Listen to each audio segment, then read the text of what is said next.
Hey guys, Zybak here, and welcome to episode number 9 of Gamers Digest. Now you're probably wondering what this is. This is actually Klinda 7, and why are you mentioning Klinda, Zybak?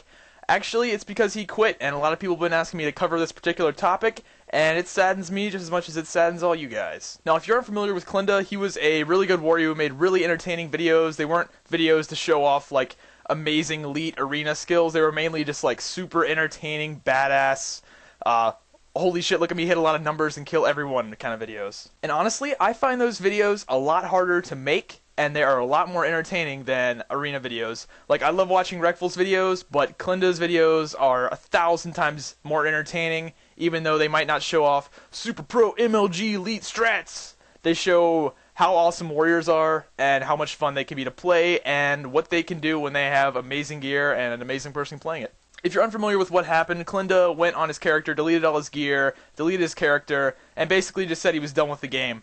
And his reasoning for that is because he was bored with the game and he could do better things with his time, and I really can't disagree. I mean, this game isn't as fun as it used to be. I know Klinda, for sure, is an old school guy like I am, and a lot of us old school guys just really aren't enjoying the game that much anymore. And I know this is going to sound weird, but that's probably the best reason to quit. Now, I know that's going to sound weird. You guys are going to be like, oh, why'd you want Klinda to quit, blah, blah, blah. I didn't want him to quit. I mean, I think it's up to him. But quitting due to boredom of the game is a lot better than having to quit because of, like, a real-life emergency, not being able to afford the game. Or, I mean, there's a million other things that it can be worse than that. What I really find admirable about the entire thing is that he's not going to sell his character, and I totally understand and agree with that decision, because a lot of us old school guys, we've been playing this game for 6 to 7 years. We have a lot of time invested in the character, a lot of played time, and really that kind of money isn't worth it. And I'm not talking small money. I'm sure Klinda could probably sell his account for $1,000 to $1,500. I've gotten a $1,000 offer for my character, and I turned it down just because, you know, I wouldn't want someone else playing my character for the sole reason that I put so much time into it. I have probably close to a year in Slash played. Some of that is AFK time, but a lot of it isn't, and that kind of time investment, really, $1,000, I don't know, I'd rather just say I was the only one that played the character, and, you know, maybe my mind will change, I really doubt it, but I think, you know, a lot of people just don't understand the kind of investment that people have put into their characters, and, you know, this game in general, and this game is a great game. I know I talk a lot of shit about World of Warcraft.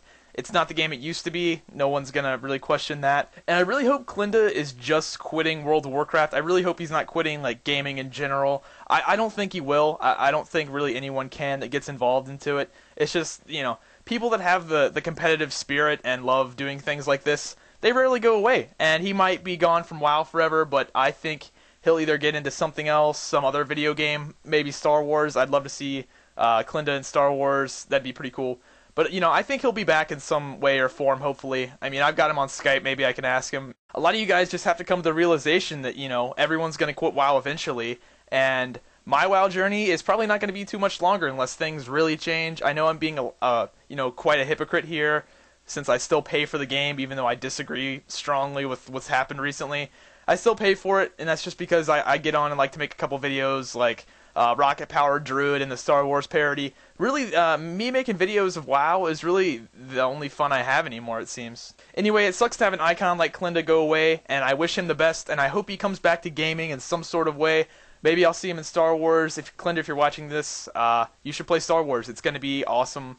You should join our guild, and we will do fun, cool stuff and make videos together. That'd be pretty awesome. But anyway, man, you know, best of luck to you and whatever your future endeavors are. And, you know, I'm just going to leave it at that.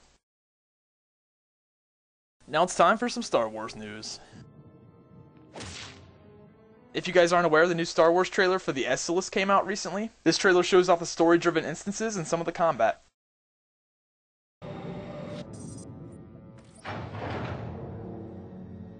Hey, Chief, come here. Come here, look. Look, there's someone out there on the other side of the door. You must be crazy, coming all the way down here with the imps everywhere. The Imperials have the bridge locked down. You're getting us in there. The imps pulled the lockdown? You gotta be kidding me. You really cleared this place out. I didn't run into a single Imperial on my way down here. Commander Narlock and his men are being overrun. We have to get the bridge unlocked now. So I've heard. I'd invite you in, but the lockdown has our doors sealed too. Can you get the bridge open from there? Depends on how we go about it. Just let me think a minute. what about a reactor reset? That would disengage the security locks, wouldn't it, sir? Yeah, but a reactor reset vents the engineering compartment. We'd be blown into space. Besides, controls are on the other side of the door. What else could we do to open up the bridge? The secondary conduits. They're spread around a bit, but if you shut them all down, the security will go down too. Then we'll be in business. I'm not convinced that this plan will succeed. Hey, who's the chief engineer here? Shutting down all of the secondary conduits will get the bridge open, no doubt about it. There's no time to go running all over the ship. If we don't act now, the Imperials will overwhelm us. I'm sorry, Salen. We need to unlock the bridge while we have the chance. We have to reset the reactor. You and your men will be remembered. All of our heroes have chosen to follow the dark side option. While all the party members receive the same amount of dark side points, the person who wins the conversation also receives a small amount of experience points. Greater good.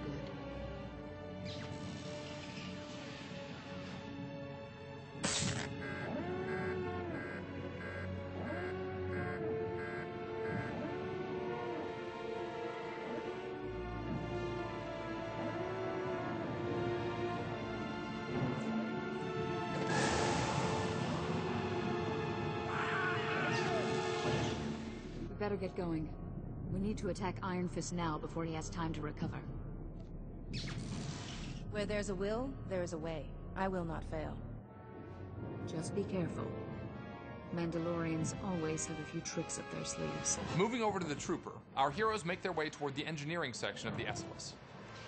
An Imperial pod smashes through the hull and a group of sabotage drones emerge. As the Jedi Knight force leaps at one of the drones, the Trooper fires an explosive round before finishing it off with a hammer shot. Targeting another of the Imperial sabotage droids, the Trooper lets loose with full auto, making quick work of the droid. Another pod with more Imperial droids breaches the hull.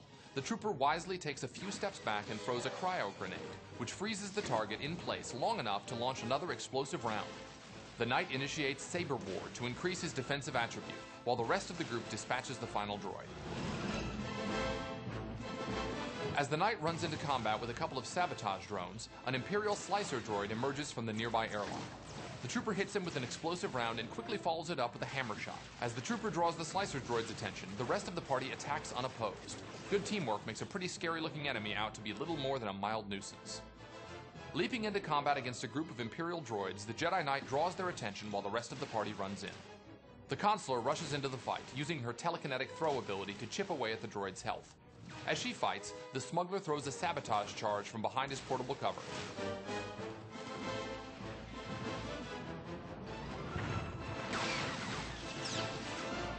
Keeping his Now, while I do think they make these trailers sound really cheesy, especially when they say with teamwork any foe is conquerable or whatever they said, I do think this game looks pretty awesome. That's just an instance. And when you think about WoW's instances and how they're just boring and monotonous and you basically just sit there and spam the same buttons over and over again, that looks pretty interesting. And the last story I'm going to cover today is the Nintendo 3DS being slashed down in price down to $170. Now you're probably wondering why I'm putting this in here, and that's because I'm pretty happy with what Nintendo did, and especially the CEO of Nintendo. He cut his own salary by 50%. Because basically the 3DS was a failure. It's not selling very well. I think it's really gimmicky.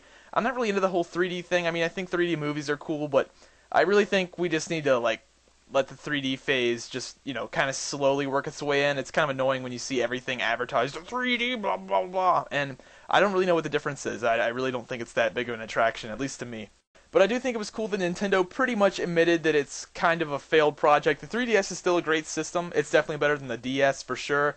And it's definitely a great portable device, but they realized that it was not worth the price, and I guess they owned up to it, and the Nintendo CEO said he was going to own up to it, cut his own salary, and cut the price of the 3DS down to $170. I just think this particular story is pretty cool because most CEOs in the world right now are just running away with the money. If they make a mistake, they just find some way to legally get out of it through a loophole and pretty much don't get punished for their mistakes, and the fact that this guy's owning up to it, taking a 50% pay cut, I think that's pretty cool.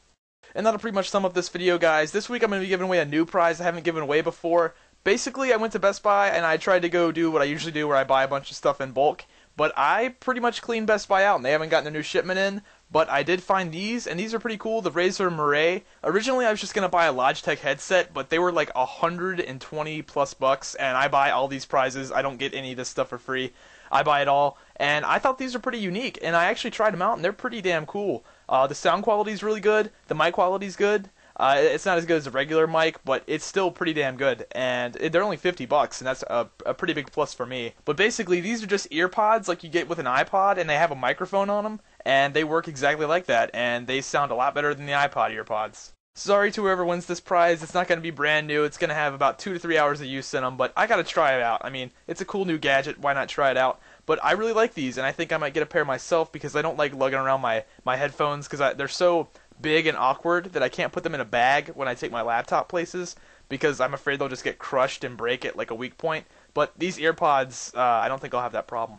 All you have to do to have a chance to win these earbuds is thumbs up, favorite, and comment on this video, and be sure to have ZybakTV on your other channels module on your channel. I'll send a PM to the winner right before the next Gamers Digest comes out, so be sure to check your inbox. And that's it, guys. I just want to leave you guys with a question. If you guys will be up for having Gamers Digest happen more often, it seems to be my most popular series on my channel, and I really enjoy doing it because I'm a pretty opinionated person, and I like, giving my opinion on certain topics and issues.